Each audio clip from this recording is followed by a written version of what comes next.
নমস্কার। আজকে আমরা দশম শ্রেণীর মগ্নচড়া সম্বন্ধে জানবো। তো মগ্নচড়া জানবো একটি ছবির মাধ্যমে, তাই না? এরপরে কি এই সমুদ্র ধরে নিচ্ছি এটা একটা সমুদ্র, ধরে নিচ্ছি এটা একটা সমুদ্রের অংশ। আমরা জানি পৃথিবীর যে বড় বড় সমুদ্রগুলো, সমুদ্রের বেশিরভাগ একটা অংশ হিম সুমেরু ও কুমেরুর সাথে যুক্ত থাকে বা মেরু অঞ্চলের সাথে যুক্ত থাকে, তাই না? এবং এই মেরু অঞ্চলে যে মেরু অঞ্চলে যুক্ত সাথে থাকার ফলে এইখান থেকে কি হয়, মেরু অঞ্চলে যুক্ত থাকার ফলে মেরু অঞ্চল থেকে বয়ে আসা কি না কি কি সৃষ্টি হয় না, শীতল সমুদ্র স্রোত সৃষ্টি হয়। আমরা সমুদ্র স্রোত পড়েছি, তাই না? এবং এই শীতল সমুদ্র স্রোত তৈরি হওয়ার ফলে কি হয়, শীতল সমুদ্র স্রোতের সাথে কি হয়, মেরু অঞ্চলে বড় বড় প্রকাণ্ড প্রকাণ্ড বরফের টুকরোগুলো শীতল সমুদ্র স্রোতের সাথে ভেসে আসে। ভেসে আসার ফলে কি হয় না, ভেসে আসে এবং বড় বড় এই বরফের টুকরোগুলো ভেসে আসে, যে যা কি যা আমরা এগুলোকে হিমশৈল বলি, তাই না? হিমশৈল বলি।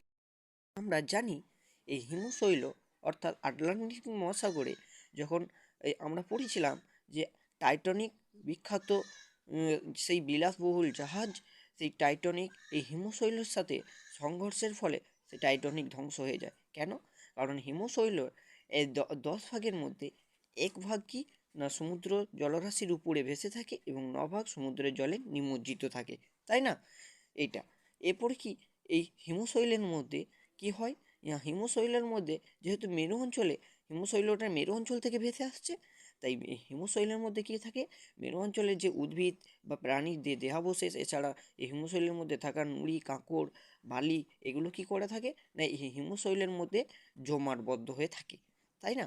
এবং তার বিপরীত দিকে কি হয়, উষ্ণ স্রোত যখন এই শীতল স্রোতের মধ্যে সংস্পর্শে আসে, তখন কি হয়, এই হিমশৈলটি যদি তার মধ্যে অংশ থাকে, তাহলে কি হয়, এই হিমশৈল উষ্ণ স্রোতের উপরে প্রভাবে কি হয়, এই হিমশৈলটি ক্রমশ গলতে থাকে। আমরা জানি যে বরফে ধর্ম অনুসারে যদি বরফকে যদি গরম দেওয়া কোনো গরম জিনিস দেওয়া হয়, সেই বরফটা গলতে থাকবে। ঠিক সেই অনুরূপভাবে আমাদেরকে বুঝতে হবে যে উষ্ণ সমুদ্র স্রোতের প্রভাবে আমাদের এই হিমশৈলটি গলতে থাকবে। তাই গলতে থাকার ফলে একটা সময় কি হবে, গলতে থাকার ফলে আমাদের যে এই হিমশৈল যে একটা অংশ গলতে থাকবে সমুদ্রে, এবং গলার ফলে আমরা পড়লাম যে হিমশৈলের মাঝখানে যে নুড়ি বালি পলি এগুলো বদ্ধ হয়ে থাকবে। তাই হিমশৈল যত গলবে সেই সমুদ্রে গলে যাওয়ার ফলে সেই জলটা সমুদ্রের জলের সাথে মিশে যাবে এবং তার অবশিষ্টের মধ্যে সমুদ্রে হিমশৈলের মধ্যে থাকা যে নুড়ি বালি পলি কাঁকড় সেগুলো কি করবে, সমুদ্র তলদেশে সঞ্চিত হতে থাকবে, শুরু করবে। ঠিক আছে, এইভাবে এই পর্যায়টা যখন আস্তে আস্তে চলতে থাকবে, ঠিক একটা সময় দেখা যাবে যে এই এক সময় এই হিমশৈলটি বিলীন হয়ে গেল, বিলীন হয়ে যাবে।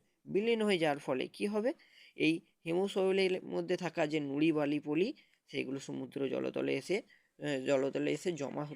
থাকবে, জমা হতে শুরু করবে এবং যা দেখা যাবে যে এই হিমশৈল গলে যাওয়ার ফলে হিমশৈলটি বিলীন হয়ে যাবে এবং যার ফলে তার যে নুড়ি বালি পলি থাকার ফলে সেই অংশে এখানে একটি অগভীর একটি ভূমিরূপ সৃষ্টি করবে, যা আমরা মগ্নচড়া নামে জানবো।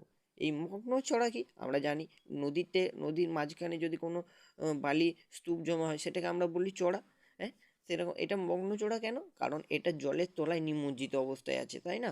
তাই এই জন্য এটাকে কি বলছি, এটা একটা যেহেতু চড়ার সৃষ্টি হয়েছে এবং জলের তলায় নিমজ্জিত অবস্থায়, তাই এটাকে আমরা কি বলছি, মগ্নচড়া, তাই না?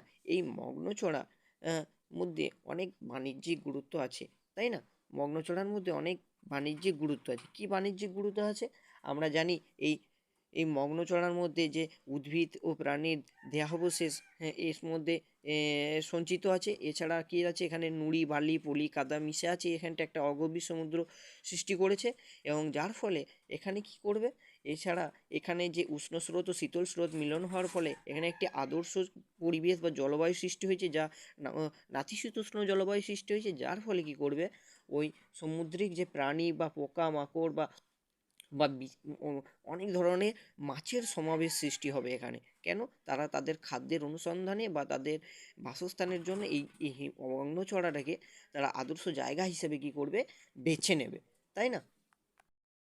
এখানে মাছের ডিম পাড়ার একটা আদর্শ জায়গা তৈরি হবে এবং এখানে প্রচুর মাছের সমাবেশ লক্ষ্য করা যাবে। তাই আমরা জানি যে আটলান্টিক মহাসাগরে অনেক মগ্নচড়া রয়েছে। তার মধ্যে একটি আটলান্টিক মহাসাগর অর্থাৎ যে আটলান্টিক মহাসাগর অর্থাৎ আমরা জানি আটলান্টিক মহাসাগরে এই অংশে এই মগ্নচড়া অনেক মগ্নচড়া সৃষ্টি হয়েছে, হ্যাঁ তাই না? এই মগ্নচড়া যেমন এছাড়া আটলান্টিক মহাসাগরে কী কী মগ্নচড়া রয়েছে, যেমন পৃথিবীর বৃহত্তম মগ্নচড়া এই গ্র্যান্ড ব্যাংক, পৃথিবীর বৃহত্তম মগ্নচড়া গ্র্যান্ড ব্যাংক কোথায় রয়েছে? আটলান্টিক মহাসাগরে অবস্থিত। এটা পরীক্ষায় এমসিকিউর জন্য বা এসিকিউর জন্য ইম্পর্টেন্ট প্রশ্ন, হ্যাঁ, যে পৃথিবীর বৃহত্তম মগ্নচড়ার নাম কি সেটা মনে রাখতে হবে যে গ্র্যান্ড ব্যাংক, হ্যাঁ, এটি হলো আটলান্টিক মহাসাগরে অবস্থিত। এছাড়া আরও অন্যান্য মগ্নচড়াগুলো রয়েছে, যেমন Doggers bank, Doggers bank, Doggers bank, তারপরে আরও আছে যেমন রকফল ব্যাংক, রকফল ব্যাংক, হ্যাঁ। এছাড়া এরকম অনেক এই মগ্নচড়ার মধ্যে অবস্থান লক্ষ্য করা যায়। তাই আজকে আমরা মগ্নচড়া সম্বন্ধে যথেষ্ট জানার চেষ্টা করলাম।